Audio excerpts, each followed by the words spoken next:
Hey everybody, hope you've had a great week so far, hopefully with a lot of music making. I've been doing a little bit of a deep dive into Jack Harlow's new album, and one thing that kind of caught my ear is that there are several songs where there's more than just one bass sound, which I thought was kind of interesting. I mean, yeah, he's got like the knockin' 808s going, of course, but it can be a really nice way to give the listener a change of pace in a different part of the song. And today I'm gonna go over a really cool, definitely versatile deep bass sound that Jack Harlow used to change it up in the song First Class. Let's get into it. First things first, let's pull open FM8. I love to use frequency modulation on bass, and that is the nerdiest thing I'll say all day, hopefully. Feel free to use your FM synth of choice here though.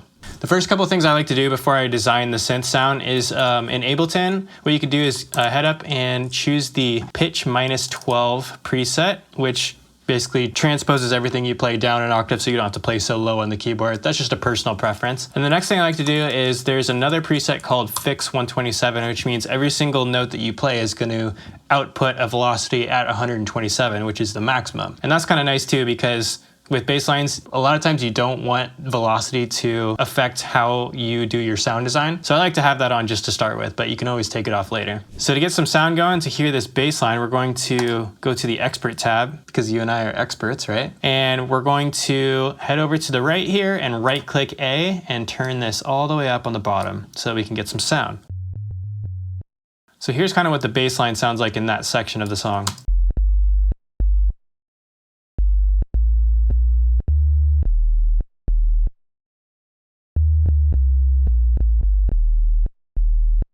Pretty smooth.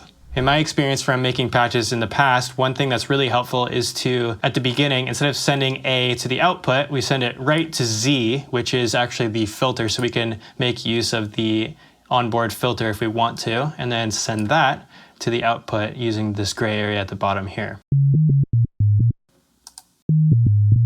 Next thing I like to normally work on is the envelope, and one thing that you can do in FM8 is link envelopes together so you don't have to change each individual operator. So if we start selecting these little grayed out chain link icons, we can link the envelopes of all of these operators together. Now I would recommend linking everything except for the filter, because a lot of times you want the filter envelope to be doing something a little bit different than the amplitude envelope. In the case of this particular synth though, I'm not going to link operator E, and I will get to that later. So now let's start shaping the envelope of operator A. So let's start with the release time, and I'm going to lengthen that significantly.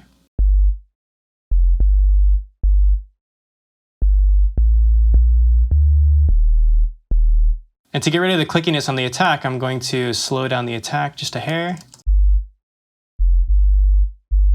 Let's also bring the sustain level down to about halfway maybe. And I'm gonna bring the decay to somewhere around there, just to give us a nice envelope to work with, something that decays over time but still does sustain at a nice level for us. Next up, we're going to right click and activate operator B, and if we just click on that square that says B, we can jump right into the settings of the operator. And what I'm going to do is change this waveform right here at the top from sine to sawtooth, just to give us some more harmonics to work with, because remember, it's always easier to take away harmonics than it is to add it in later at the end. All right, so if we bring up the level of operator B, somewhere that's nice, maybe around right here. It adds quite a bit of richness to the sound, as you can tell. One nice thing to do to enrich a sound even further when you have parallel operators like A and B right now is to add a little bit of detuning on one of the operators. And this is what it sort of sounds like if you overdo it.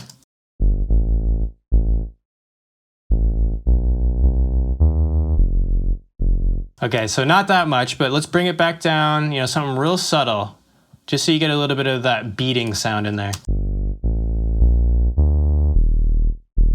Just like that. So here's where we're going to start to incorporate some actual frequency modulation. And before I start adding too much, I like to hear each thing separately. So if we just right click A and B and mute those for right now, we can hear exactly what's going on with our operator F. So if we right click that and send some to the output, just like normal. Sounds just like A so far. But if we activate this operator, E, and send that only to F, Now we're gonna start to get some frequency modulation.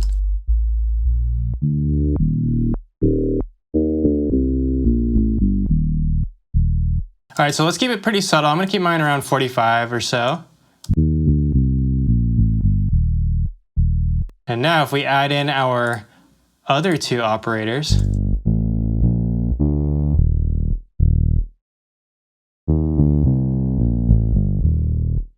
we got some really nice raw material to work with as we shape the sound further. Since we've already routed our signal directly through the filter, all we have to do is click on Z, and if we want it to be a little bit darker,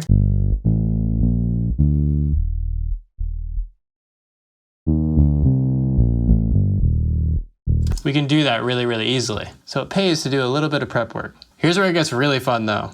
If we head over to the master tab here on the left, we can start to adjust some of these parameters that have a really drastic effect on the sound. So the first thing I like to do with the bass sound is to make it monophonic so that, you know, two notes can't play at the same time, which is generally not what you want with basses. What I'm gonna do is bring the voices down to 4.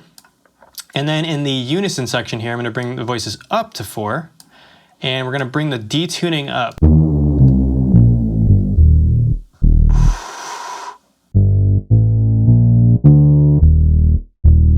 If you have the voices down at 1,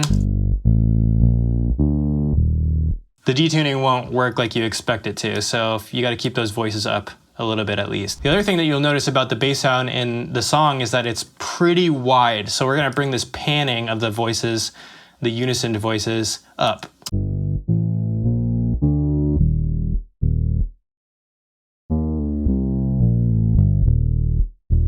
Definitely coming along, but I think it's time to start to add some effects to make it a little bit more beefy and interesting. The first thing I like to start with is a compressor, and I'm gonna have a really slow attack here.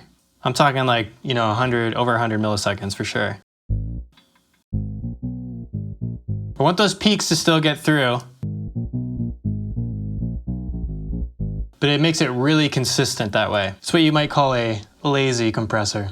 Next thing I like to add, you guys know me, is a saturator. One annoying thing about saturation in Ableton is that the output and the drive is not linked. I don't know why, but I like to bring the output down by about 15, and we'll turn it up by about 15 as well.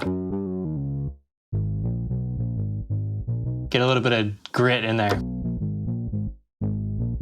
Just when you kind of start to hear it breaking up is that point that I really like. Okay, so we've got some saturation and some compression going, but I'm actually going to add some R bass right now. What? Yeah, some R bass, because if you listen to the record, the sound that he uses is super subby, and there's a lot of different ways that we could accomplish the same thing, but an easy way is for us to just add some subharmonics to our sound already. So if we bring the frequency down to about 50, the bass that you almost just feel in your chest.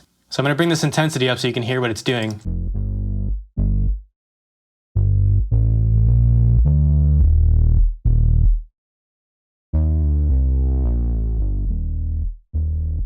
Cool.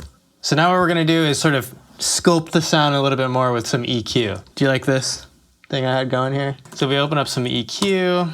First thing I'm gonna do is add a low pass filter, and we're gonna bring that down.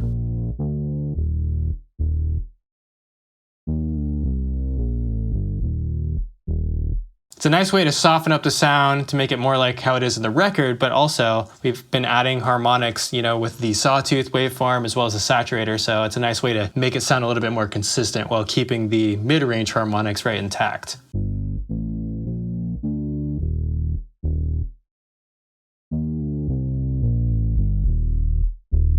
Whew!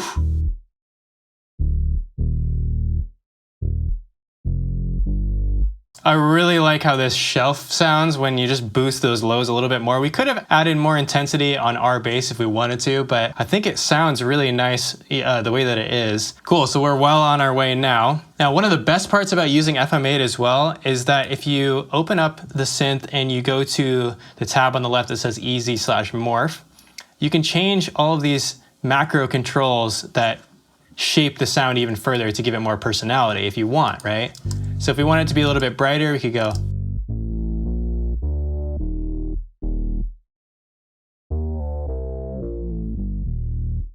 And just change it.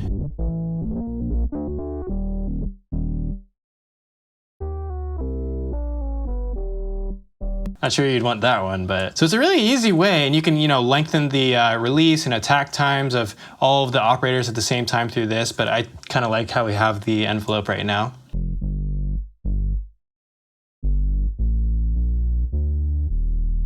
So there's our sound. It's a really nice way if you want to add just some width and depth to the low end of your beat. So I highly recommend using this, and it can fit into a lot of different genres, which is, those are the sounds that I use the most often. And of course, if you need a little bit more personality, you can come to this easy morph tab and just add or take away a few things and make it more interesting if you want. So I'd love to know what the most interesting bass sound you guys have heard recently is. Let me know down in the comments below, and maybe, just maybe, we can recreate it together. Sound good? Thanks for watching.